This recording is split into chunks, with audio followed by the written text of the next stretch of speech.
الله أكبر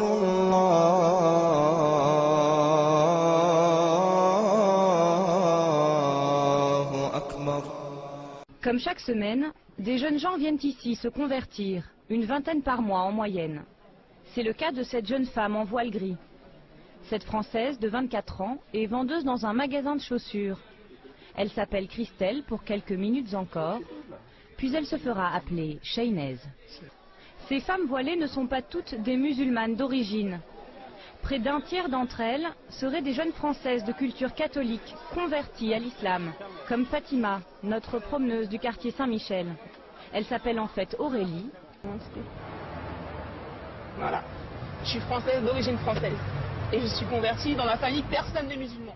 Comme chaque semaine, des jeunes gens viennent ici se convertir, une vingtaine par mois en moyenne. Je vais vous ramener un micro, d'accord? Et on va parler à distance. D'accord. Ok? Dans l'islam, la conversion ne prend pas plus d'une minute. Il suffit de réciter la profession de foi.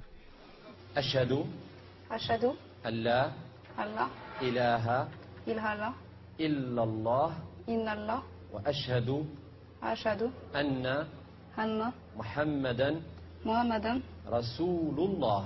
Rasulullah. Masha'Allah. Quelles sont les raisons qui t'ont poussé à embrasser l'islam? Donc en fait, depuis toute petite, j'ai toujours cru en Dieu, Mhm. mais n'ayant pas d'éducation religieuse en fait à la maison, Oui.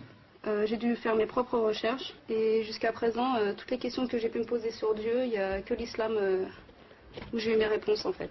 Alhamdulillah. Ah. Masha'Allah. Elle a découvert le Coran. Alors j'ai reçu tout d'abord le Coran, c'est tout ce qu'on doit faire, pas faire. Tout est écrit dedans en fait. Vous l'avez déjà lu? Oui, 3 fois.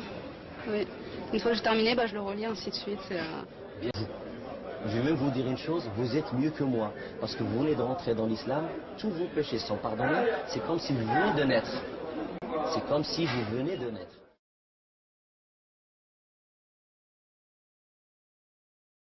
Aurélie, cette jeune Française de 20 ans. Aurélie semble heureuse. Il faut dire qu'elle a choisi ce mode de vie.